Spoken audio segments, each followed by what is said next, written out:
And we're live. Welcome back, everyone. Onan here and my fellow heretic, Midnight Philosopher. How are you today, Midnight? I'm doing well. I'm doing well. Kind of bouncing back from a cold. Hopefully that's not divine punishment for my Twitter activities, but still kicking. Well, go to confession, do some penance just in case. Good. It's a good plan. So, um, I know you got in a little bit, at least you listened in for part of my long interview on Saturday, which we didn't complete, but um, we've been chatting about some things and sort of funny how things line up because you were messaging me earlier today about some ideas, and they're very similar to some of the things that I was thinking about. I take notes on my phone. Hmm. Um, but one of the things I wanted to talk about, um, my feeling on this has really evolved over time. But the one, um, someone posted something about Saint, I think it was Saint Jerome, said that heretics seldom love chastity or something like that. Hmm. Have you heard that quote before? Oh yeah, I've heard. I'm a little unclear in the source, but you may be right. It's probably maybe it's Saint Jerome or one of the church fathers that has that kind of severity in all when it comes to all things sexual. But yeah, Yeah. I've definitely heard variations of that. Like, if you're an unbeliever, that's just you're too horny. Well, I never thought too much about it until the last week when I've had some pretty vile names and slurs thrown my way on Twitter, which I think were, I don't know, disproportionate to the crime that I For committed. But sure. um, it's remarkable how quickly uh, traditionalist styled Catholics kind of resort to those sorts of derogatory names with literally no or little basis to back it up. Hmm. And so I got to wondering, when how do they determine if a certain character, heretic or not, was an unchaste person? Was it just were they just visibly out in the open with concubines, or did they just assume they were up to no good at home and in the shower? What do you think? That's a good question.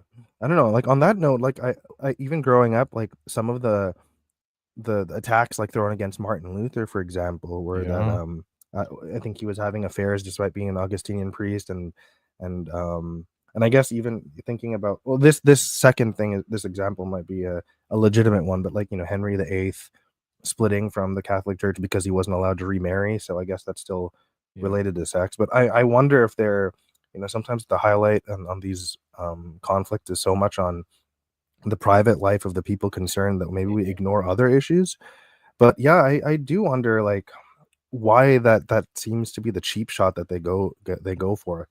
Um, I don't have an answer, but I do have a little bit of insight into its practical effect. Like, I think it goes for something that's so innate into how we relate with the world and with fellow human beings, like both from a physical level and emotional level, and just sheer biology. So to sort of attack something that's very, Mm. um, it's a kind of one of our basic animal urges. Then I don't know. It's just it's attacking something that kind of feels fundamental, and it kind of does make you question a lot of things. Yeah, there's a lot of different thoughts running through my mind about this, uh, you know, like like I agree with that is these types of, I don't know, offenses, if you will, or these types of temptations are probably the most common occurrence across the spectrum. Even the quote unquote virtuous people struggle with this stuff more than anything else. And so the commonality of it, I don't know, seems different than if someone is I don't know, abusing puppies or something in their free time, something that most people don't have, you know, don't Yeah, struggle with. But exactly. Yeah, even like, not paying your employees a fair wage and they're struggling to yeah, make ends meet, right. or, various levels of like, I don't know, a politician accepting bribes and enacting policies that harm, voters and stuff. Like there's a lot of other things. This hyper focus on sexual stuff really is. is odd. I mean, I'm not saying that there isn't, you know, we I think we all agree, all of us in the group, we agree that there should be healthy guidelines, and we always got to be wary of our human tendency to, you know, be hedonistic and unregulated from time to time. But Mm. I think like the hyper focus and all the technicalities is just bizarre. Yeah, and you know,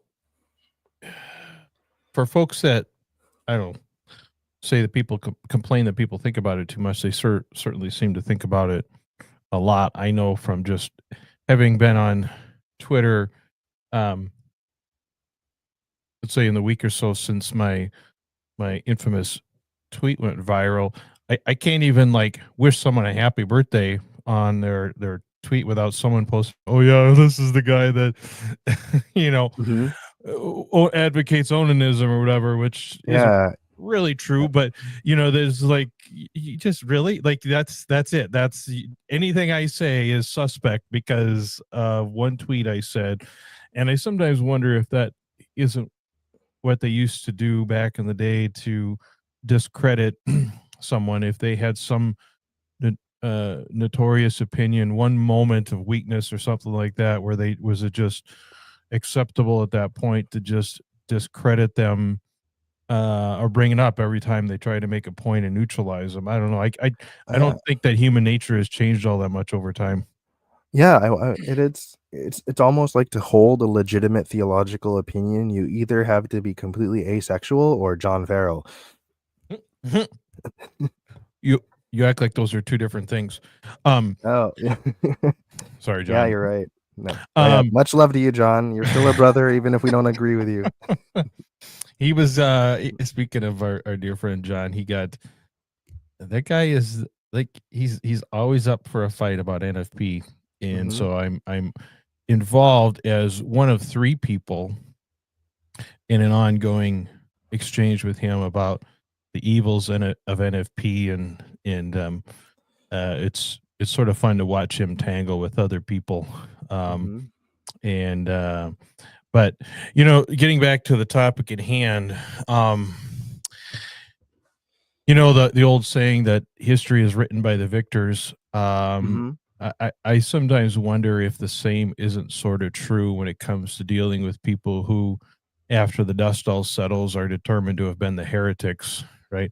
Um, Not that I mean it certainly seems plausible to me that once a theological or moral fight has more or less ended and someone has won, it seems like typical human nature to take liberties with their character and their habits and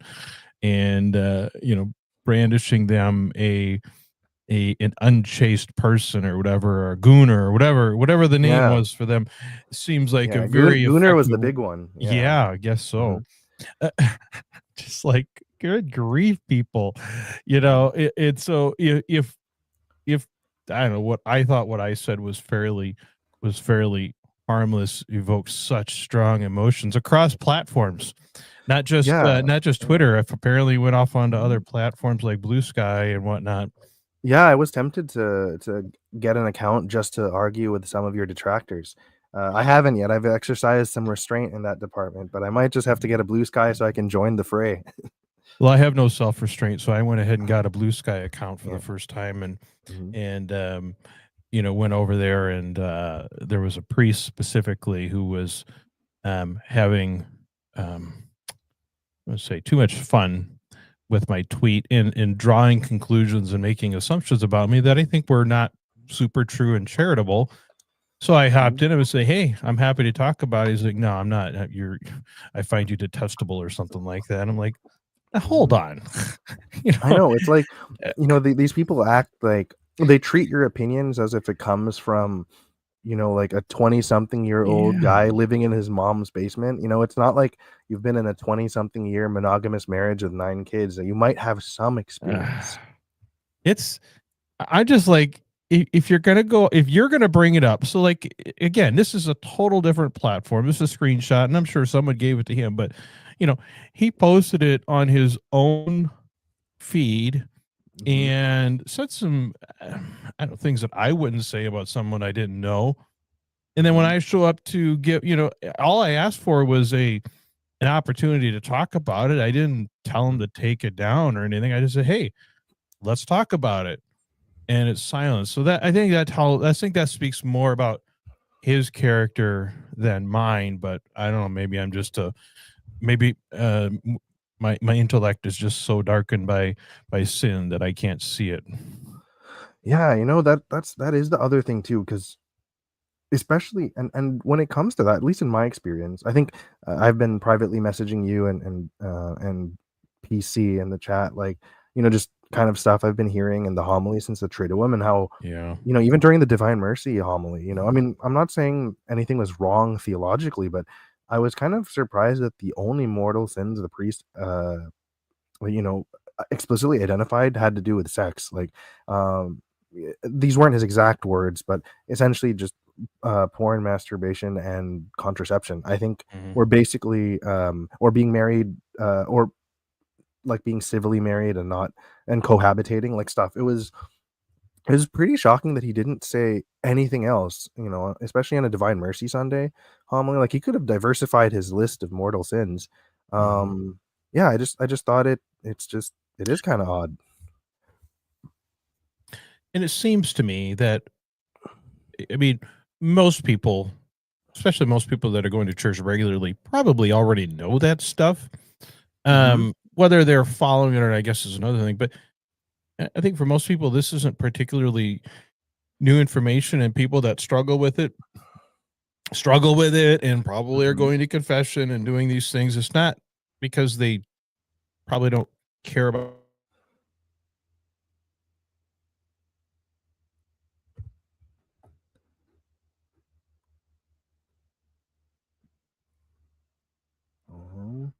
Think I might have lost you there, Onan.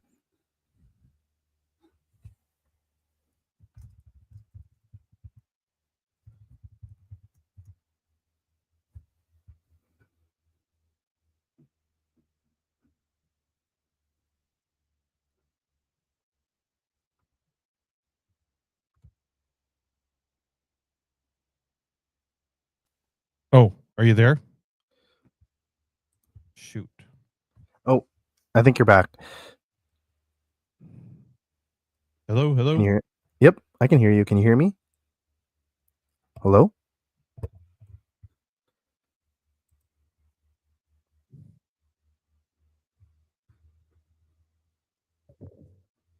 Okay, what are we doing here? Shoot. Okay. I think I hear you. Can you hear me?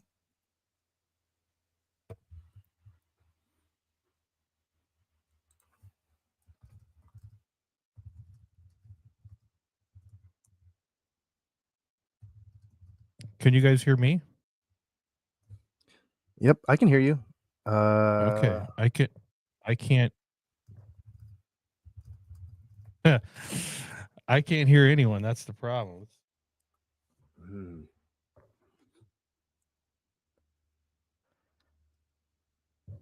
Keep talking, Midnight.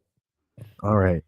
Well, until this all gets sorted, um, what was I? Where were we? Oh, sin darkens the intellect, the almost exclusive focus on sexual sins.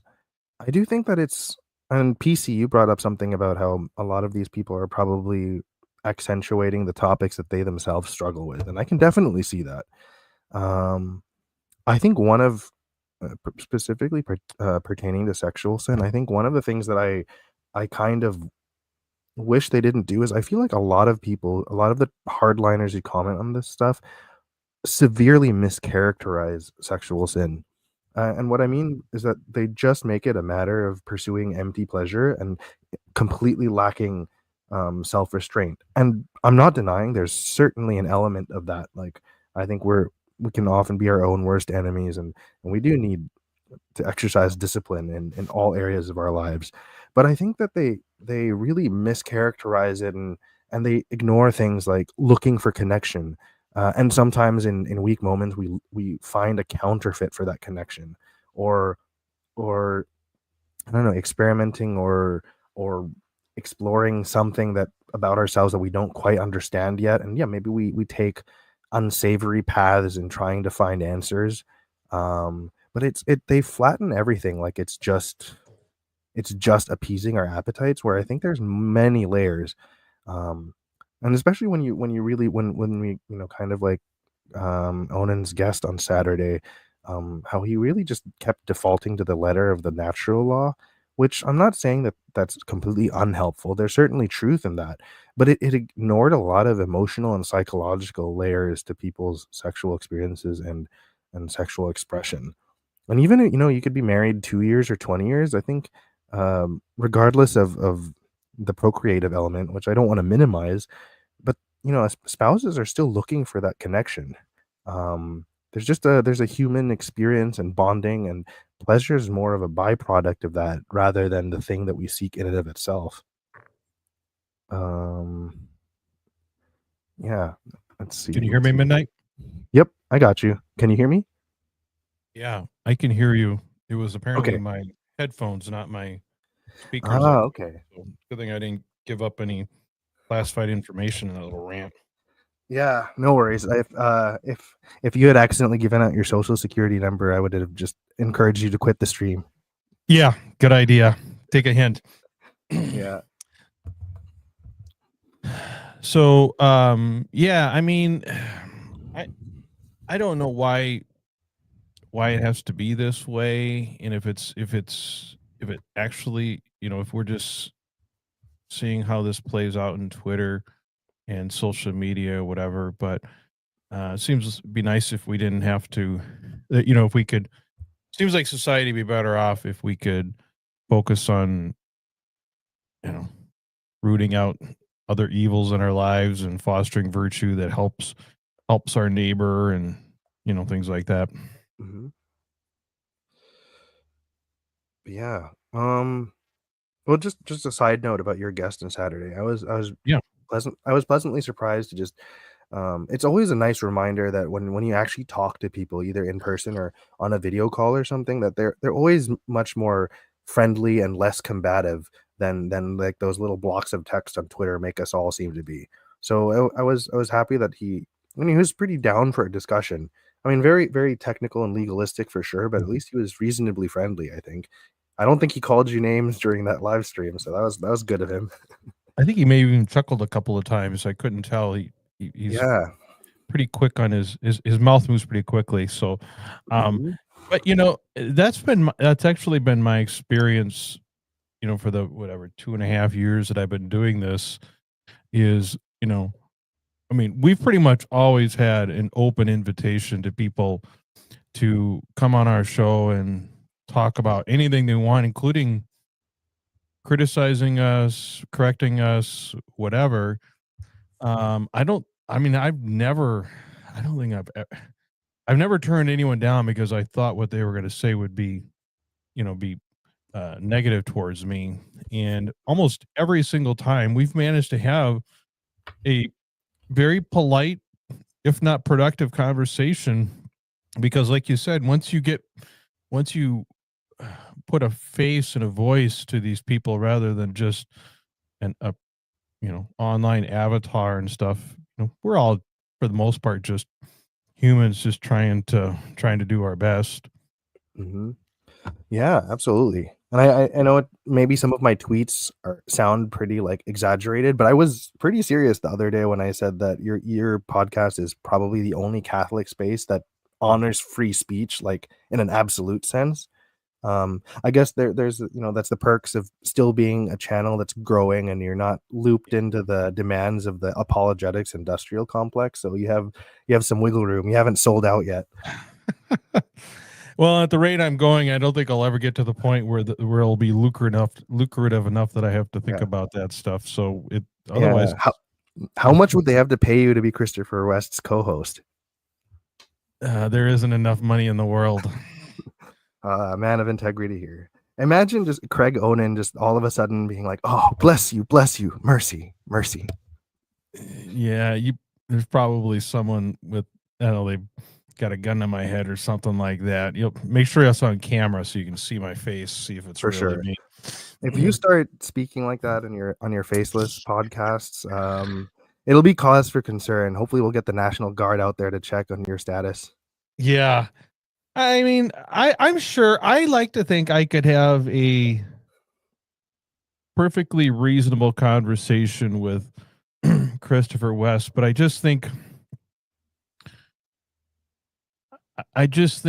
they come in. He comes into these things with so many things off limits, not even worthy of conversation. That I think is probably the most Catholic thing that I see. I don't think it's a very Catholic approach, but I think it is the Catholic approach to have these lines drawn in that simply are, you may not cross those, even for purposes of conversation. I don't know how it got to be that way. I like I said, I think that's one of the most un-Catholic things, is to not be able to grapple with ideas, questions, thoughts that are different from ours. I mean, I think you have to be, you still have to be prudential. Obviously, you don't want someone coming on and just overtly leading people astray. But if it's obvious it's a conversation and ideas are being exchanged and the conversation remains respectful, I just don't understand how that's something to be discouraged. At least that's just me. I don't understand the very closed nature of the vast majority of Catholic shows and speakers and things like that. Yeah, I think really that, I mean, we've all kind of noticed this, but when the priority is consistency, or at least perceived consistency, that you can trace Yeah. all of these things, allegedly back 2000 years with little or no change, it kind of knocks conversation and conscience down a few rungs on the ladder where it's not really of equal standing.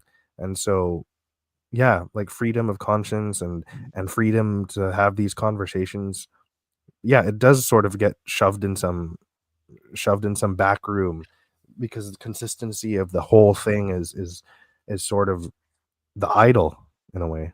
Well, in so much of it, for Catholics, where we have this concept of, infallibility and the magisterium and the the role that tradition plays and what we perceive as true, that I think is unique to, I would say, most, if not all, other Christian denominations. Maybe other than, let's say, the Orthodox, but where we put such an emphasis on things being true because we've always or long said they were true, or someone in the past said they were true. So much of the discussion is simply about arguing about whether, um, or when someone said something in the past, rather than just tackling the topic on its merits. And I think a it becomes an easy crutch for Catholics, especially, to avoid tackling with the merits of the issue, because the merits are really moot if you believe that it's an established idea that is simply irrefutable, or can't be challenged, right? And so Mhm. I just think, I think it's fine to hold that. I think it's fine to say, well, this is teaching that we have to accept because it's been around so long. But I don't think that should discourage us or prevent us from actually looking at it from the merits. And because I think, for people that may be struggling with some things and aren't especially persuaded by the fact that some notable church doctor said it centuries ago. I mean, in a weird way, that is the fallacy of, what's it, Is it the appeal resort to to authority, authority? appeal to Yeah. authority, right? I mean, it really is. Mhm. When you get right down to it, it's an appeal to authority, which is a logical fallacy. Yeah.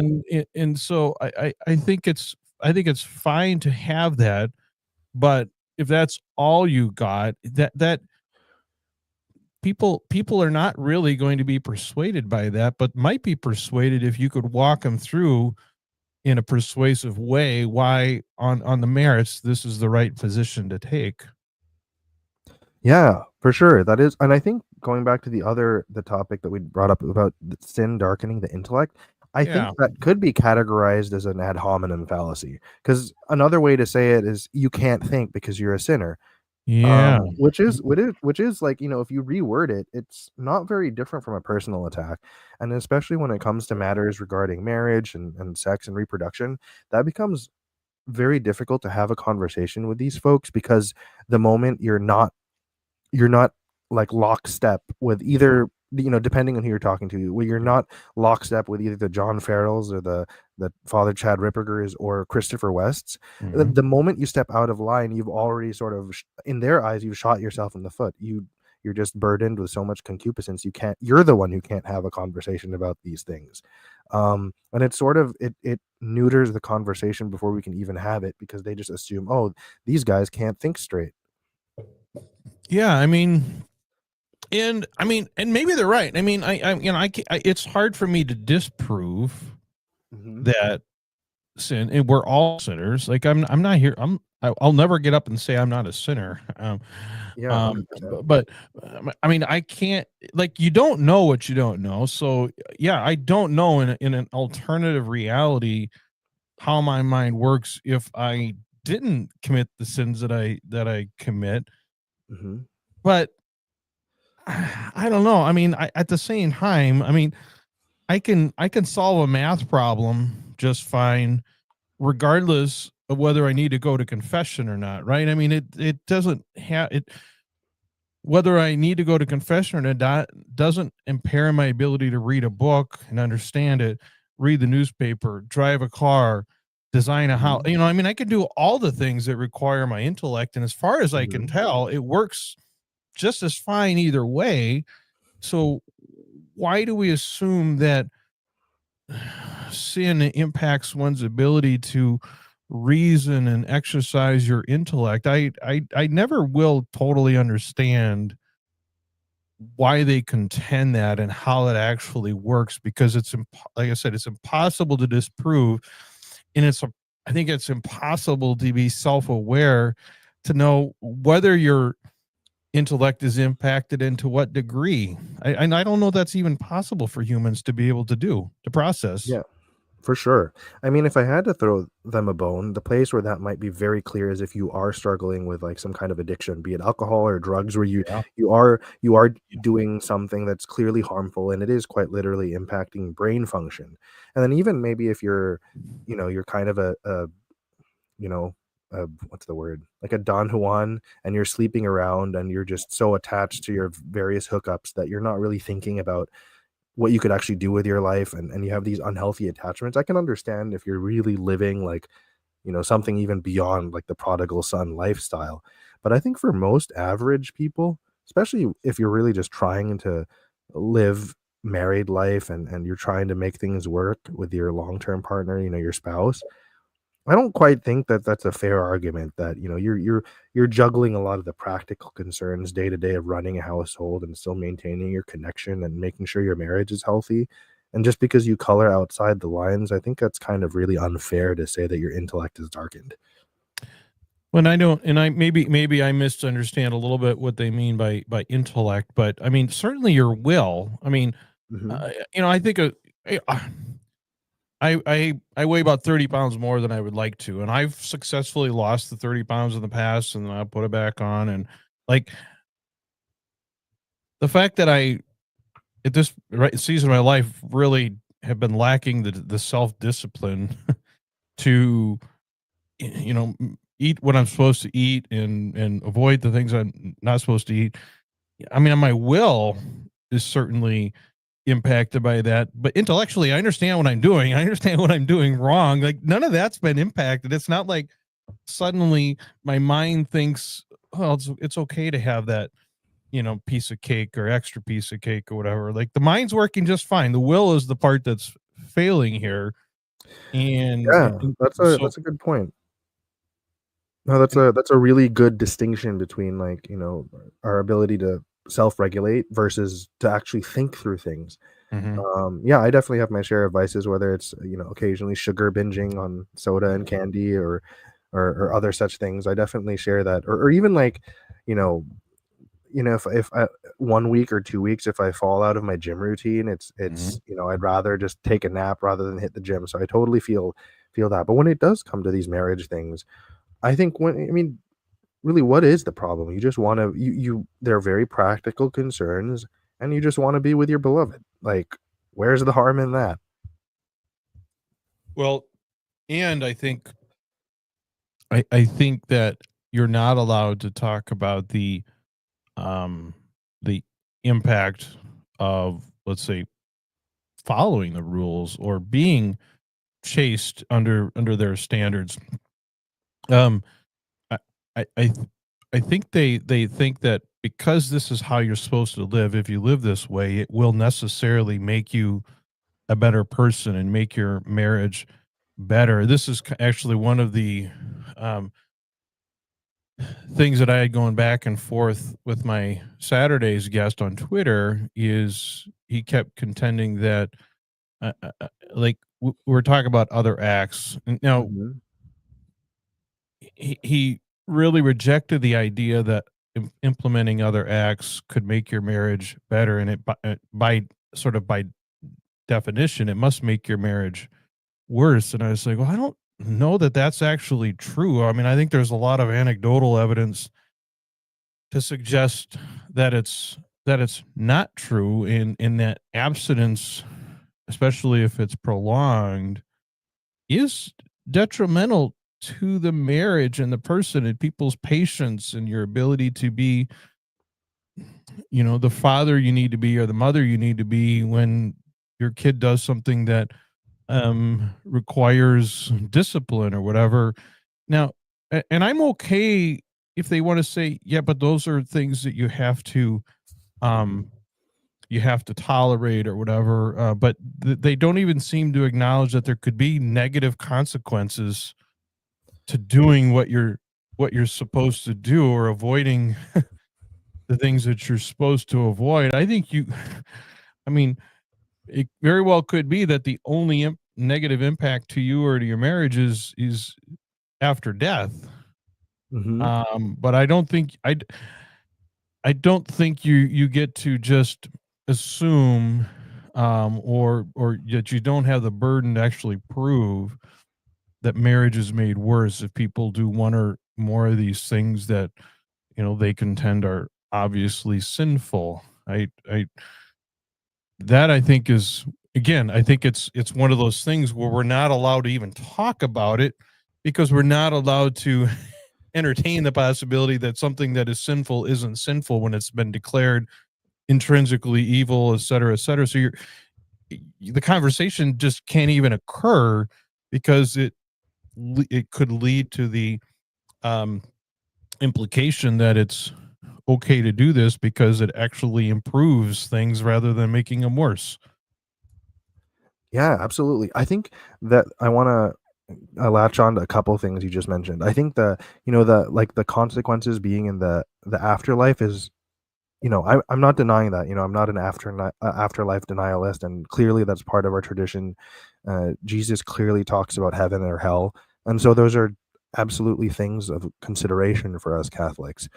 But I think that's kind of why sexual topics lead to so much stress, and unfortunately that ends up being the thing that breaks a lot of people's spiritual life and causes them to leave the faith, because it is that tension between trying to deal with the challenges of this life, um and you're constantly running calculations about an afterlife where you're not entirely sure what your standing is. Mm. And I think you can kind of think yourself in circles where some people will persevere and some people will burn out because they, like you said, there are negative consequences to worrying and following the rules to a T. Um, and kind of looping it into something I heard a priest say recently was just, this emphasis on marriages should cause you to suffer. Mm. Marriages, that sort of, and I think it's, if I had to give that priest the benefit of the doubt, and if I had to give him the strongest interpretation I could think of, he could have worded it in some way that, life is difficult and you and your spouse have to be, you have to work as a team. You have to meet these sufferings in life together, and in enduring those sufferings, it'll make your relationship and your family stronger. If he had phrased it that way, I think I could absolutely be on board with it. But it's almost like the way he framed it was like almost like a Ripperger style thing where this is just marriage is just a means to your sainthood, and you got to follow all the rules, and it's going to suck, but that's kind of the point, because if it doesn't suck, and you're just going to be comfortable, and everything's going to get lukewarm, and it won't be spiritually satisfying, and it's sort of like it becomes this weird. I'm not saying everything has to be super romantic and you have your rose colored glasses and everything's like butterflies and rainbows, but I think the opposite is also wrong. Like the normalization of suffering, and when comfort and good results, it's almost like you have to be suspicious that those are temptations from the devil, instead of recognizing them as, hey, those are actually good results. Yeah, I totally agree with that, and I think I don't know if Jonah 2.0 is still in the conversation, but I think over at Discord we were talking about that and how, you know, lines have to be drawn and self restraint has to be exercised, Mhm.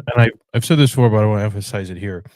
And I think people take for granted, including ourselves, the sacrifices that we do make just being married and committed and faithful to one person, and having any children at all, and sacrificing literally everything, almost everything, to make sure that they have a place to live and food to eat and clean clothes. And for most of us that means the stuff that we did when we weren't married. Maybe it's going out to the bars, going to plays, playing basketball and softball and stuff on the weekends. You are sacrificing a ton just to be a good family person, irrespective of what Mhm. you do in the bedroom, right? Oh, And absolutely. in carnal desires being what they are, when I'm out of town, for business, if I was just a slave to my passions, I there'd be a temptation to do things when you're out there that of course you don't do. And Yeah, maybe it's absolutely. not a huge sacrifice, but it's a sacrifice. And so you're already making sacrifices just being a decent person. And then you heap on this other stuff that I think really is where the damage is done, because once suffering is a litmus test for whether something is good, there's an endless supply of suffering. There's an endless supply of ways that you can add to suffering. And it's really hard, I think, for anyone to say, okay, this is too much suffering, right? because Mhm. because our Lord, endured the ultimate suffering, right? Well, yeah, it seems bad, but look at what our Lord did. So like nothing we suffer in this life would, ever rise to the level of what our Lord went through, or some of the martyrs went through. And so it's all justifiable, whether it should be or not, because there's no way to say enough is enough. Right? Yeah, you're right. I think like I think some priests and some trads really do take the suffering mentality to such an extreme. I think there of course, in order to really live a proper life, we have to brace ourselves for all the difficulties that inevitably come. But when you sort of make it like quite literally a martyrdom Olympics, I think you might have lost the plot. Yeah. I mean, martyrdom is, I would never tell anyone not to be a martyr if you're called to it, but I don't think God, what I was saying. I think kind of like celibacy. I think celibacy makes sense, because I think in some ways a priest, like the ministry they're undertaking, requires them to have a single focus. Like, I understand the rationale for celibacy, even if there are circumstances where it doesn't make sense. I understand the rationale, because they need to give themselves completely and totally to their ministry. That's not so for us who are married, right? Mhm. In fact, the opposite is true. We have to be there for our spouses, and we have to be there for our children. And for some of us, there's a lot of children, and stuff that you do to yourself, or suffer yourself, I don't care how good you are, has implications. I read stories about a lot of saints, and and the one I was thinking of was I guess he's not technically a saint, Fulton Sheen, but you know, or even Mother Teresa, they were kind of real bitches to other people behind the scenes, supposedly, right? And so, is that because of all the stuff that they were enduring? And for me, I can have one bad moment with my kids, and it can forever change the trajectory of our relationship. Mhm. And that's where I think people need to understand that you need to be fully present for your wife and children. And if the only goal is to not fall into any of these types of sexual sins or whatever, I think it can be done, but I think it comes at a price of you're going to be a real sob a lot of the time to Mhm. people that look up to you and are getting their, their worldview is being shaped by how they perceive you. For sure. And it kind of goes back to that quote from the Gospels, like you shall know them by their fruits. And Yes. yeah, I think we really do have to have an honest assessment that it's not that the rules themselves are bad, but if you're too much of a hardliner about them and authoritarian and absolutist about them, then they can. It's like there needs to be some flexibility while still holding up these things as the ideal. Is something we should take a more like aspirational attitude towards them, but understand that life is messy, Mm. you know, and between emotional health, physical health, and even just, the economy and then depending what neighborhood you're living in and how many kids you have, there's just so many things to consider. But I think that, that the whole sometimes people do kind of take it to the level of like fertility cult, and they completely ignore the unitive dimension of intimacy. Um and then, when you start saying like, well, it was in episode 250, right, for UCM, that like they were saying like the emission of a seed is like demons or something like that. Yeah. Yeah, when you layer all of this kind of supernatural fear mongering with it, then it's very difficult to have a proper assessment of what are the fruits of the situations that we're creating with these rules. Well, and this is I think this is a good kind of segue to kind of come full circle, because I've been thinking about this and kind of getting back to what Saint Saint Jerome supposedly said, and I've heard other people say it, that I've never met a heretic that loved chastity or something like that. Mhm. You know, on my own journey, um, the and maybe it's just because of my state in life, and these things are front and center every single day, whether you like it or not. Being a reasonably healthy man in a in a intimate relationship with someone else, and living with that person, sharing a bed with that person, and all that goes with that. This stuff is I the reality of these rules are around me all the time, and in the disparity between reality and theory is sort of in my face all the time. And in what do I say, the that disparity um at some point in time causes you to question these things a little bit. I think for a lot of people, because this affects us more directly and constantly than, let's say, some question about Mary's perpetual virginity or the nature of Jesus and all that kind of stuff. Those are all fun intellectual exercises, I think. But this stuff is like I said, this is part of our daily life. And in some ways, I don't know if it's low hanging fruit, but this is sort of the first thing to not necessarily go, but your confidence, I think, can be challenged here first.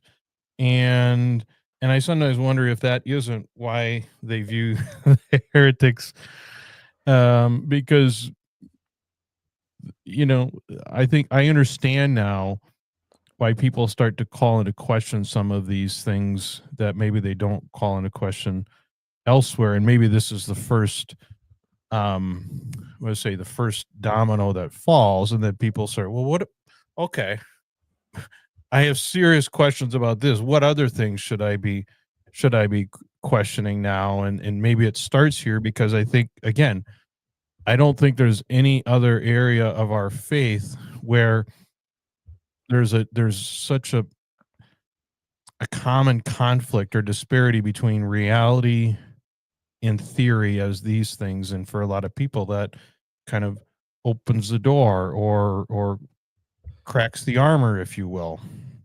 Yeah, absolutely. And I think a big part of it too is just how, not just sex in terms of the physical act of sex, but also just a sexual relationship and a romantic relationship is one of the most comprehensive experiences you can have as a human being. It's not just your body's connecting, but you're emotionally and spiritually lining up, and there's that there's that irreplaceable connection you have with another human being, and the physicality of sex just exists in the context of a much larger uh kind of a combination of human experiences. And so when that something so fundamental and important to our being is called into question, it is like a really big domino to topple. And I think it is also one of the things, the area of sex is one of the areas where the church can really kind of draw a line and indicate its very clear difference with other Christian denominations Yeah. and with a secular world. And the thing is, as much as they like to say that the church has it completely right, and everyone's gone astray, and I'm not saying that that's entirely false, but I don't think that's entirely true either, in the sense that if you observe people, yes, I'll be the first to acknowledge that we do have severe problems as a society with porn, with hookup culture, and abortion, and I'm not denying the severity of all of those issues that are connected to sex. But if you just look at average people and average families, from secular backgrounds, from Buddhist backgrounds, from Hindu backgrounds, and from others, yes, our practices and our specific beliefs about sex are different, but just because someone's using a condom or they use other acts, or their decisions around family planning are not identical to the Catholic model, can we confidently say that they're lesser in a moral sense, like they're more depraved? I don't think so. I don't think we can honestly look at other families that aren't following the Catholic rules and somehow I don't think we have that intuition that they're somehow less than. And so it's sort of like if we judge the fruits, there doesn't seem to be that much of a difference, except we're adding a whole bunch of suffering that seems unnecessary. Yeah, and I think on the flip side of that is I this idea. I think how do I phrase this? There's this tendency, I think, to blame things like contraception or whatever on the problems we see that we seem to see or think we see in society. Someone was commenting on Twitter I think it was yesterday or today.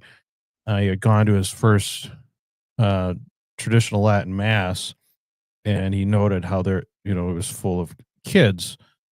And I asked, I said, "Well, why is that? Do you think?" And people, you know, and it's like, I mean, they seem to think that. I mean, does it make you more fertile? Does the Latin Mass make people more fertile? Well, no. I mean, the people that are going to the Latin Mass are the same people that are probably aren't using contraception. So there's this correlation versus causation mistake that I think a lot of people can make when it comes to these sorts of things and say, well, the example, and I think I'm going to get into this in a part two with our the guy that I interviewed on Hmm. Saturday. He's like, well, there's studies that couples that use NFP have lower divorce rates than couples that use contraception, and I'm like, well, that may be true, but that could very well be correlation, not causation. It's not NFP making your marriage better necessarily, and it, Yeah, it's the because if you're using NFP, you exist in a culture that frowns on divorce. So yes, you're already in a context where that would be frowned upon. Or even if, let's say, things are going well with NFP, you're probably, I mean, one of the best things about, uh, you know, church communities or being from a large family or being in a homeschooling co-op is that you do have if things are tough, people will rally together. And that's one of the yes, best aspects of church, yeah, right? And yes. so yeah, whether or not you're suffering because of NFP, if you have a community, that's going to help prop up your marriage, even if you're going through hell. Yeah, and there are things. I think there are things that can help marriage. I think praying together, going to church regularly, can Hmm. help your marriage. But I think it's the people that are doing those things are the people that are using NFP. So I don't think. I mean, I think it's part of the picture, but I don't think NFP or the traditional Latin Mass or whatever is necessarily causing people to have more kids or better marriages.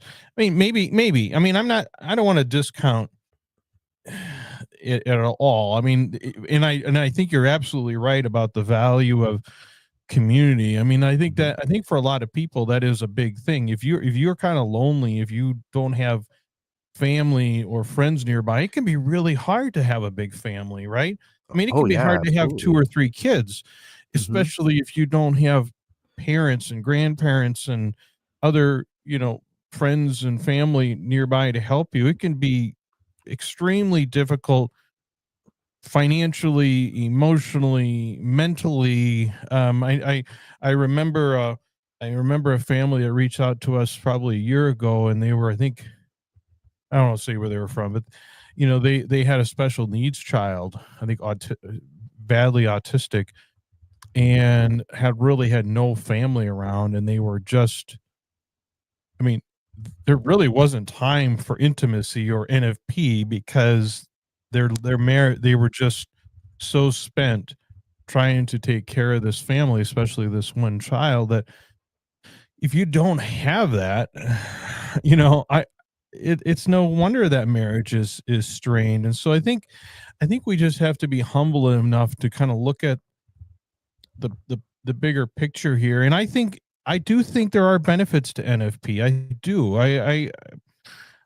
But I don't think you can say, well, that's just the reason. And using contraception spells disaster for your marriage. I don't think that actually is true. I don't think the data actually shows that. Now, I do think, and this is the one reason when people ask me, I mean, if the church allowed contraception, I wouldn't necessarily run to it because NFP does, it forces some, what I would say, abstinence into my life. It forces time when my wife and I can't come together, even if I want. That is beneficial. That if theoretically my wife was always available to me, when she says no, that would probably bother me more. So I do think there are hazards with things like contraception. I do think there are things that are beneficial about NFP, but I think proponents of that or opponents of contraception greatly exaggerate the impact that they actually have on how many kids people have, how good the marriage is. I think it's a much more complicated picture than that.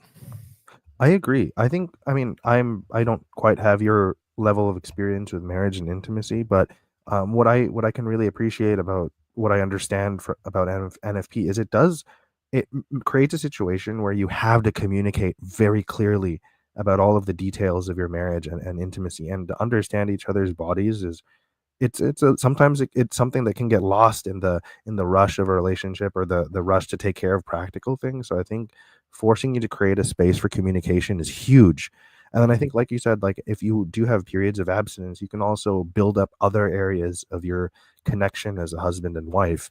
And I think it's less it's less the specific means of spacing out kids, but it's just the byproduct of that specific approach is the communication and having to abstain. Um, I think those are, yeah, I totally can see that and how that is really beneficial. This I don't think this is a fair comparison, but as you know, much of my relationship with my wife has just been because of school and work has been long distance, and I think having to uh, build a lot of our relationship through Skype calls and through planned visits throughout the year, I think it did force us also to be much better communicators than some of the other couples I know in my friends and family circle. I think because it wasn't we couldn't just you know go be young and raging passions and hormones and all of that. We did have to sit like adults and build up other areas of connection and intimacy, and understand each other at a deeper non-physical level. And I think there's great merit to kind of, I think that's one of the strongest arguments I would say for abstaining until you're married, is to really build those other areas of connection. Mm-hmm. And I think even within marriage, like you said, like strategically planning moments of abstinence, there are fruits, as long as you don't have the theological gun pointed at you that if the moment you do enjoy things as a married couple, if you darkened your intellect, as long as that's kind of out, I think there are lots of benefits from the Catholic model. Here's where I think NFP can be a great marriage builder, but I think for a lot of people, and I put myself into this category, where it can have the opposite effect is that I, it really is, these other rules about, whether it's solo or whatever, falling into lust, if they are as serious as, let's say, Father Ripperger would let on, NFP is a real landmine, because periods of abstinence are when those things tend to happen. And when Catholics try to live their life so that the only outlet you have, the only moral outlet you have for sexual expression is through sex, is through the conjugal act, which you must not impair with, contraception or whatever, it places a ton of pressure on having it and having it regularly. And um, that has caused the most damage to our marriage, I believe, is for me, is it, fortunately, as I've gotten older, I think it does become easier because you age out of some of this stuff. But Hmm. I know, especially in my 20s and 30s, being, it was horrible trying to get through the abstinence periods that either were caused by the NFP chart, or because we're postpartum, or because we have a bunch of kids and we have sick kids in the house and nothing's happening. Hmm. When all of those, when it not happening is, in a practical sense, the a near occasion of sin almost. I mean, it's creating the environment when these sins happen. It really offsets any benefits you get from NFP, because there's so much pressure to make sex happen when you can. And when you can do it, but let's say one spouse doesn't want to do it, or one spouse is tired or whatever, it puts an enormous amount of strain on that marriage, because for the spouse that wants to but can't, they're like, okay, now I'm in a battle for my soul right now until the next opportunity, and then next opportunity maybe 2 weeks later. And so that's I think the where the real damage, if you will, or the real harm that can happen to marriages, and this is very much true in our marriage, is that battle going on. Not so much the NFP. I mean, the NFP didn't help necessarily, but it's that trying to, avoid all these sexual issues that are really hard to avoid if you're a healthy adult man and you're using NFP. That's just been my experience. Yeah. Oh, and also kind of, I think this is a couple of us have come up with this analogy, but just in terms of other acts, it is like, even if we still make, the conjugal act your main course and Yeah, irreplaceable and sacred, yeah, I think like, I think humans throughout the centuries, it's not like other acts were just invented in the last decade.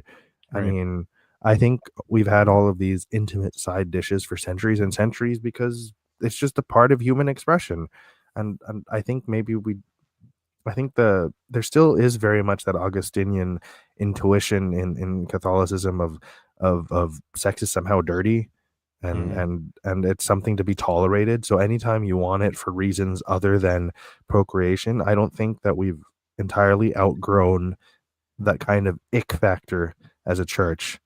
There's still, it's still somehow inconceivable that a perfectly ordered human being would want sexual pleasure for any reason other than to create a new life.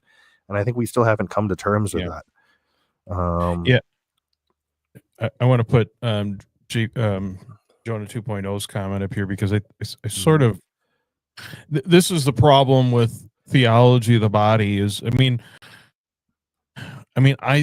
I think clearly theology of the body JP2 opened the door towards sexual expression, things that let's say historically may have been taboo or lumped into the broad category of sodomy. I think JP2 clearly, if even if only implicitly permitted those things, it, as long as you quote unquote finish the right way, well, that changes everything. I mean, if you still got to finish the right way, well, then that changed.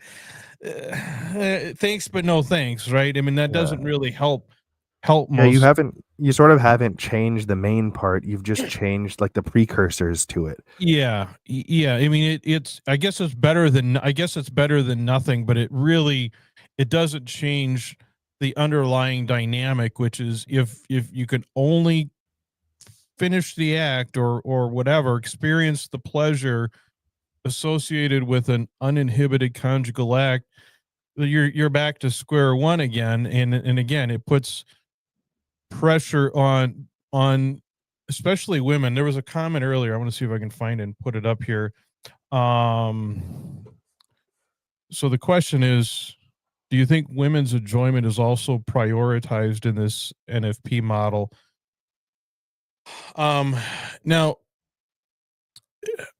again, this is where I mean, I think JP2 made advancements in theology of the body. I mean, he clearly recognized, I think, for the first time, the importance of women, especially enjoying it and receiving full sexual pleasure as part of that.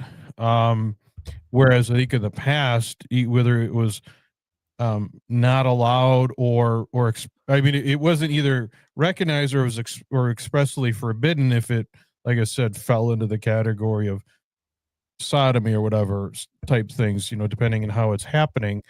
So at least he opened the door for that. But if it still has to be part of a full conjugal act and that's how you finish it, well, that again, the woman always has to be putting pregnancy that always has to be on the table. And for a lot of couples, a lot of marriages, I think men feel pressured to approach their wives for sex, especially you get into when NFP is getting sort of in the gray areas. You got odd cycles, long cycles, and stuff like that, and you start, do we cheat today? It's often because the husband is at his breaking point, and if he doesn't get some relief, he's going to take care of business himself, and he's going to have to go to confession. And so for a lot of men, that's the tension there is, I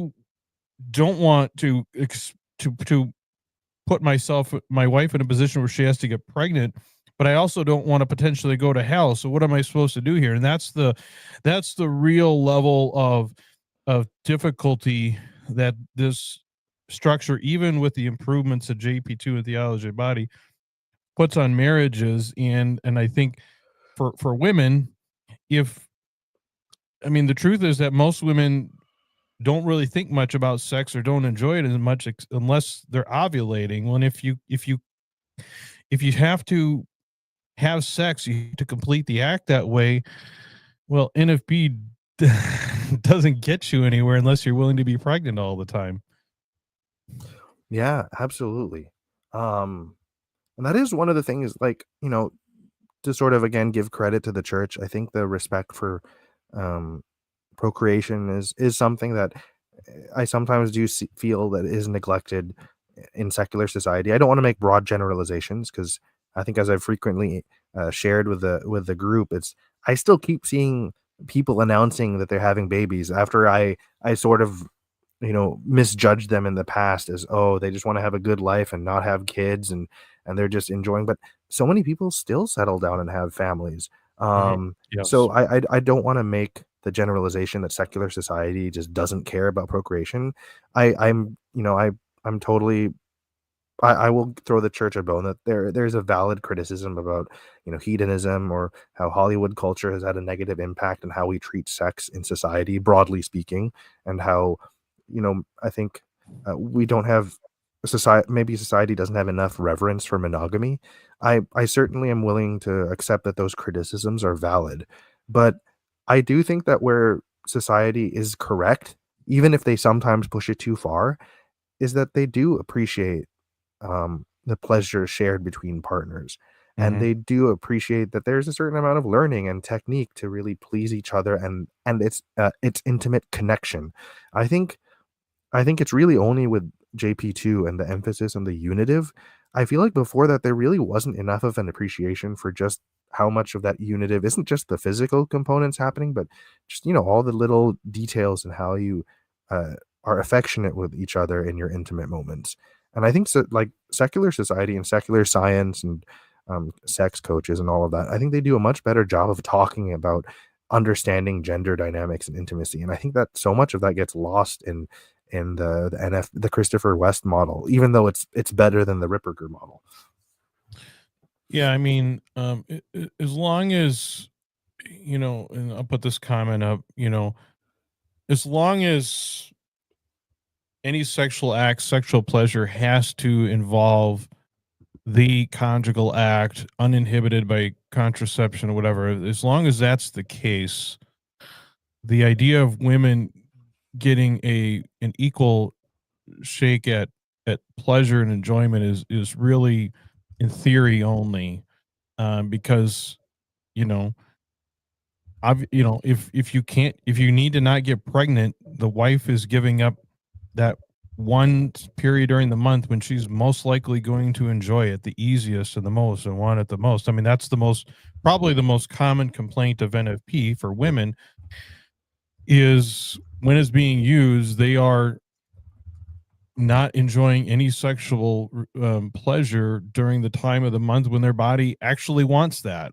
Right? That's always going to be the dark reality of NFP under the even the JP2 model, where it all has to finish with a complete conjugal act. That if other acts or something like that were clearly permitted, you could change that. But as long as that's the case, this unfortunately is going to be the reality. And so, you know, if people need to push back when, you know, the Christopher West of the world or whatever get up and talk about the how great NFP and all this is. Yeah, I mean, it has its benefits, but like again, a lot of it is in theory only and not in practice, to the extent that couples do need to go through periods where they're trying to avoid getting pregnant and using NFP. For sure. I mean, to kind of comment on uh, SFX's comment, it is like, I mean, to sort of like throw a bone to the natural law, folks. It makes sense that a woman's desire and her pleasure are highest during ovulation, because that indicates that a procreation primary model as that would make John Farrell happy.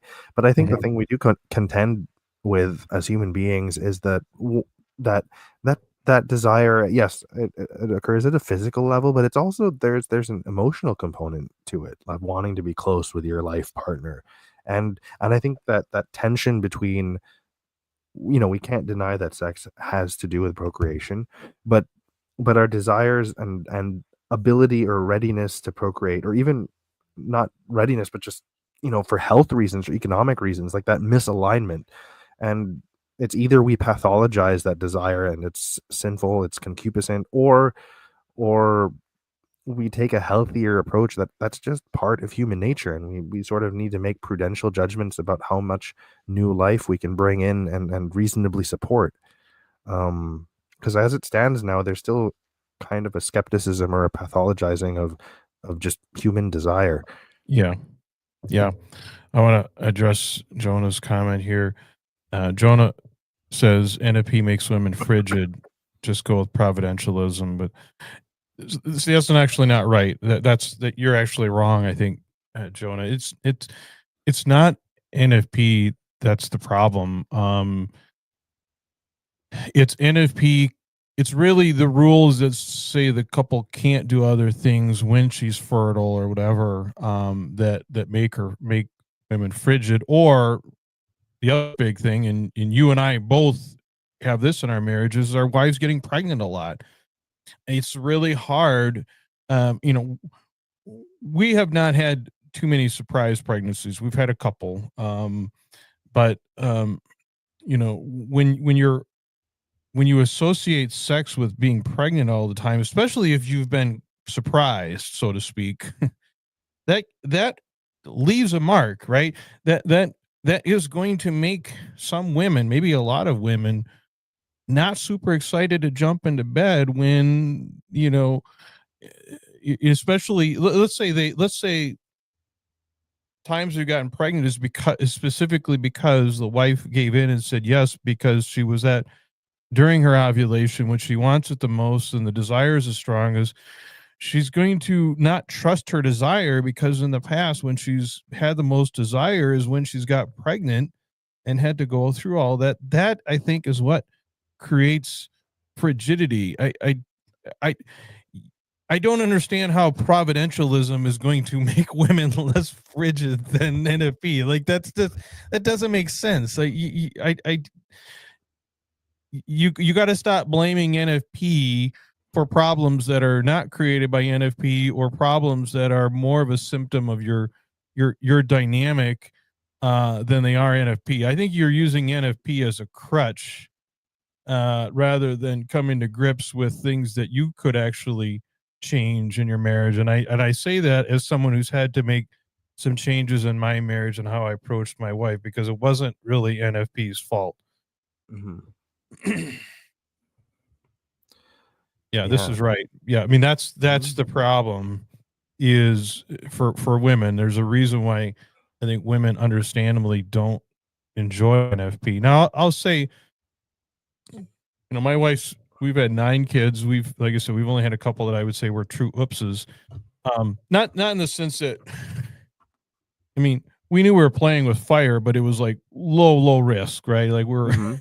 um you know, my wife still likes NFP. My wife, like if given the choice, if given the freedom to use contraception, I don't think would use it. Maybe during the fertile times or something like that. But my wife, um, my wife doesn't really have a problem with NFP, but it's not for everyone, and it there is.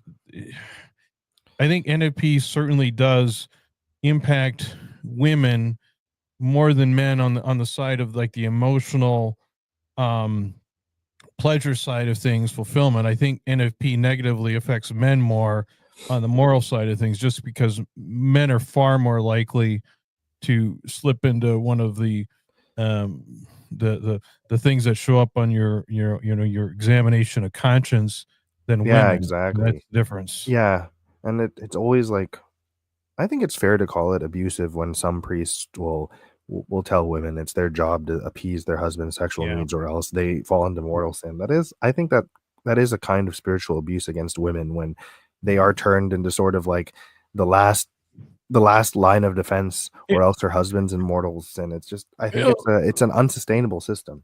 I mean, I understand the logic of it. I mean, I mean, when I've said that the idea of the marital debt, I don't like it, but it's almost a logical necessity if in fact you're going to send men to hell if they go solo. I mean, if that you're creating this situation, like I said, that forces men to be constantly seeking sexual relations with their wives because they're trying to avoid these things that they're told could cost them their souls, right? And so it it it it turns sex into a way to satisfy my carnal needs rather than an opportunity to have that bonding and all the other really great stuff that goes with sex, because sex becomes just this tool to avoid falling into other sins. It truly is just the husband's outlet for physical, sexual release that's created by this dynamic that we're talking about here.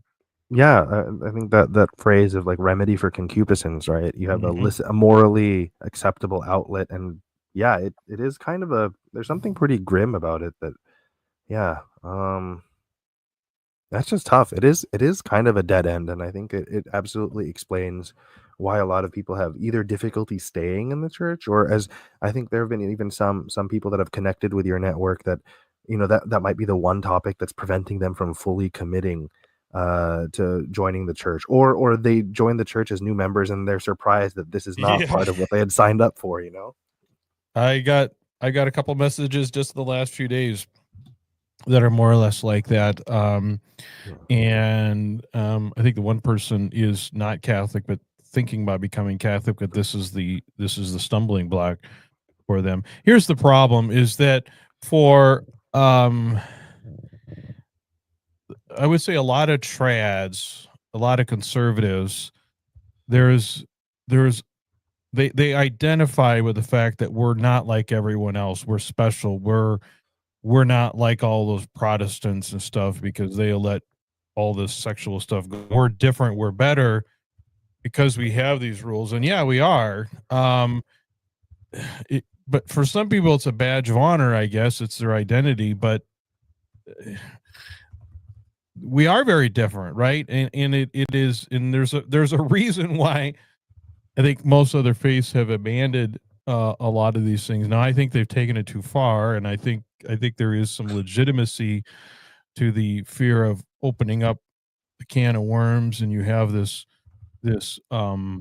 slippery slope effect. But I think that's a poor reason to just ignore any ounce of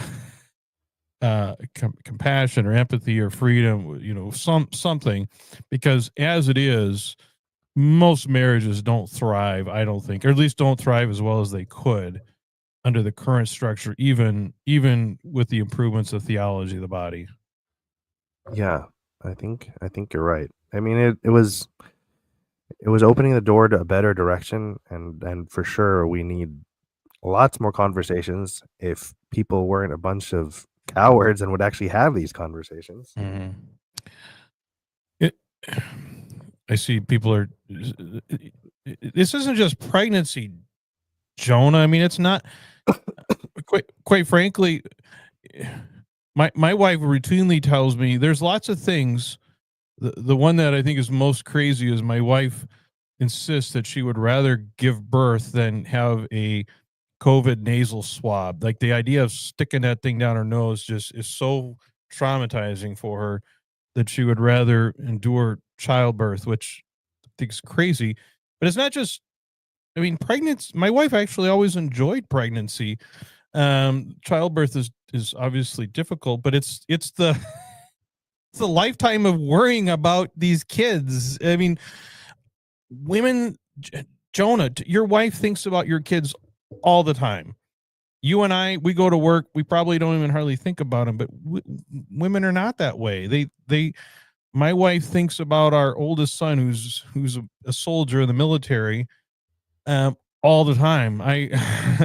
It's the mental load that they take on as mothers that is the part I don't think you're factoring in. It's not just the pregnancy, although I think that's a big part of it, especially if pregnancy is really difficult. It makes you sick. I know lots of women that they're throwing up constantly or they're hospitalized. I mean, God, I wouldn't want to go through that.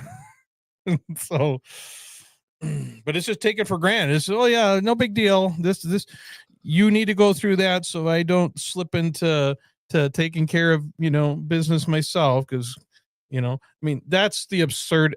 To me, that I don't know how you see that as anything but absurd, to say that you know these other these other things that we call sin, um how the harm done by those things could possibly compare to the price that men and women, especially women, pay by becoming pregnant and parents of a new child for the rest of their life. Absolutely. I think that's just it's such a I mean, again, kind of the mistake we make, when we fall into a more trad line of thinking is we reduce sex, pregnancy, intimacy only to the physical components, but Yeah. it's man, it's just like it's one of those things that really touches on like the full spectrum of the human experience, you know. Um, it's so huge, which is why it's every little, Yeah. you know, all the little theological technicalities are just that much more stressful because it touches on so many elements of the human experience. Yeah. Yeah. I mean, sex is and can be one of the most wonderful experiences you can have as a person. I mean, it's absolutely true, but it can also be very trauma inducing depending on your experience. Um, as depending on your circumstances, it can be it can be a real nightmare actually. That is something I think uh, a lot of people, including our beloved celibate clergy, just can't necessarily appreciate. Yeah, it's almost like maybe I wonder if priests should be I don't mean to make a bad joke. I know that this is like this probably wouldn't fly because of the abuse scandal tragically, but maybe part of seminary training should be that priests should work as like a full-time babysitter for a year. Yeah, Just it's I think to really understand household dynamics, I think they need a little yeah, bit more hands-on stuff because the things that they sometimes so casually say on the pulpit, especially when it the emphasis on suffering and yeah, all of the stuff that's part of Ripperger's, yeah, script, it's so cold and unfeeling, and it's like, "Come on, man, like, have you been in a household? Have you really had to pay bills, uh, care for a child that's, like, vomiting his guts out because he ate the wrong thing yeah. or, all of that, and also all the joys of family life. I feel like they when you deal with it from such a distance, it kind of messes up what you it kind of takes away from what you're able to say about it. Well, and I think, and this is true that men. How do they say it? Men, we very much compartmentalize things. Like, right, Mhm. we focus on one task at a time, and a lot of things are transactional in how we approach them. It's not really true for women. Women are much more complex. The way women's minds work is so much different. It's like what they say, like having a million browser tabs open on your computer, and so for kind of getting back to what you talked about before is, I think for a lot of men, sex is sort of transactional. I don't need a lot of prep time. I can do it and I move on to the next thing. For women, it's not that way. It's a much longer process, or it should be, in ideal circumstances, because they say, I think the woman's biggest sexual organ is her brain, and Mhm. men tend to ex- experience, what do they say, connection through sex, whereas most women need to experience connection and intimacy before sex.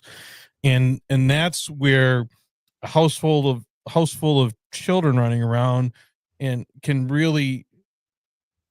hamper that.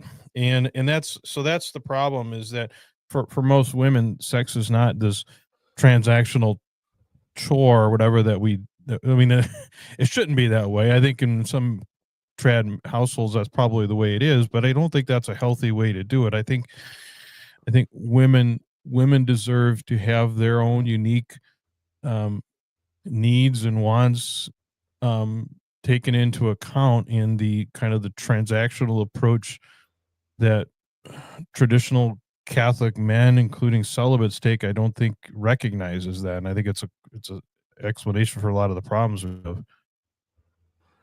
Yeah, absolutely. Um, I'm just getting caught up on the chat and oh boy.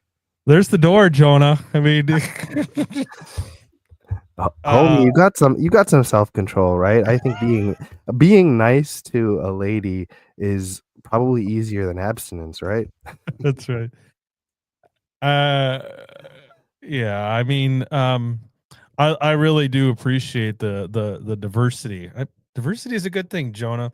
We have a very diverse group of people in our community that show up for these things, and I do very much think that these conversations that we have are very unique and very needed, because they really don't occur anywhere else. Yeah, and honestly, I mean, with the exception of maybe one bad actor in the last year, no one's really gotten banned. Everyone's, it's a Yep. whole range of views, Yep. and everyone's pretty good natured about it.